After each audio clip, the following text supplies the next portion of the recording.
On the night of March 3, 1944, a coal-fired freight train slowly approached the mouth of a long mountain tunnel near the small Italian town of Valvano. According to official records, fewer than a dozen people were supposed to be on board, all railway crew. But by the time the train would finally be recovered, it would be linked to the deaths of more than 500 people, making it the deadliest railway disaster ever recorded. To understand how this happened, you have to understand Italy in 1944. The country had entered the Second World War under Benito Mussolini as an ally of Nazi Germany. But after catastrophic losses in North Africa, the situation collapsed. In 1943, Italy signed an armistice with the Allies, only to be immediately occupied and bombed by German forces. Mussolini was rescued by the Nazis and placed in charge of a German-backed puppet state in northern Italy, while the South aligned with the Allies.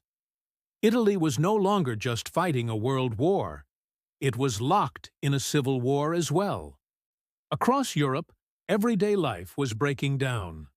Supplies were scarce, infrastructure was damaged, and nearly everything was redirected toward the war effort. In Italy, military transport took priority over civilian travel.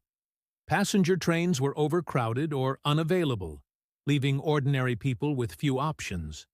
As a result, civilians began climbing onto freight trains, hiding in boxcars or riding atop wagons just to get where they needed to go. Food shortages made things even worse. Farms were required to send most of their produce to the military, leaving cities like Naples on the edge of starvation. To survive, city residents traveled into rural areas carrying items they could obtain from Allied soldiers, cigarettes, coffee, chocolate, and traded them for meat, milk, and cheese. With passenger tickets nearly impossible to obtain, freight trains became the backbone of this underground economy. Certain routes even earned a nickname, the Black Market Express. Technically, all of this was illegal. But authorities looked the other way. Intervening would have risked riots and mass hunger. Coal, another critical resource, was also in short supply. Many Italian rail lines still relied on steam locomotives, especially in mountainous regions. With quality coal scarce, crews burned whatever fuel they could find, including low-grade coal that produced less power and dangerously high levels of carbon monoxide. Just weeks before the disaster, a train passing through another tunnel had nearly ended in tragedy, when the driver collapsed from fumes and was killed.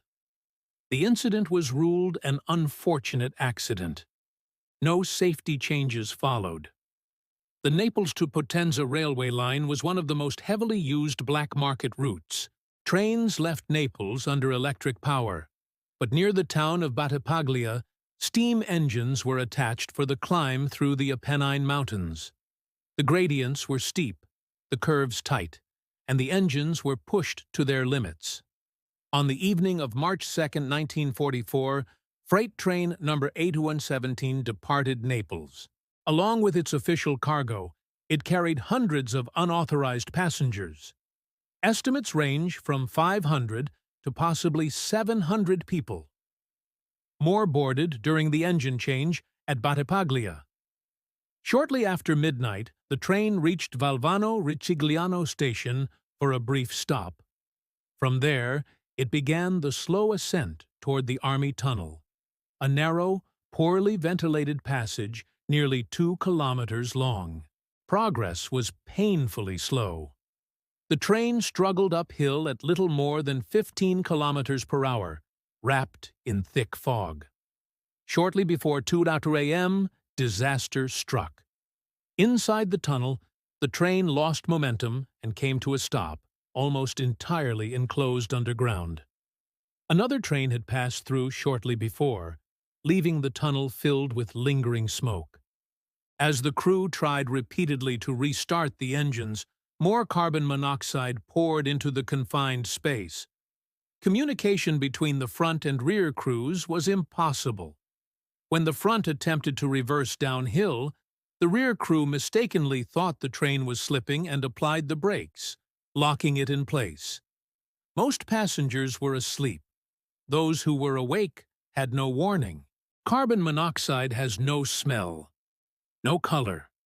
By the time people felt dizzy, it was already too late. The locomotive crew were the first to lose consciousness. Some passengers managed to climb down and run toward the tunnel entrance, but many collapsed along the tracks before reaching fresh air. One brakeman at the rear, Michel Polo, realized the seriousness of the situation. He escaped the tunnel and ran on foot to Valvano Ricigliano station to raise the alarm. He arrived at around 5:10 a.m. By then, hundreds were already dead. Rescue efforts were slow and dangerous. A recovery train could not approach until bodies were cleared from the tracks. It took hours just to make the tunnel safe enough to enter. Officially, 517 people were recorded as dead. Unofficial estimates placed the number closer to 626. The victims were laid out at the station, then buried quickly in mass graves. Only 235 were ever identified. Only the crew received formal funerals. Because of wartime censorship, the disaster was barely reported. The Allies feared damage to morale. Italian authorities wanted no scrutiny. For years, the tragedy went largely unspoken. A parliamentary inquiry was finally held in 1951, but by then evidence was gone, witnesses were dead, and no one was held accountable. The cause was officially blamed on poor-quality coal. In wartime Italy, responsibility dissolved into scarcity and chaos. The victims were classified as casualties of war. And in a way, they were.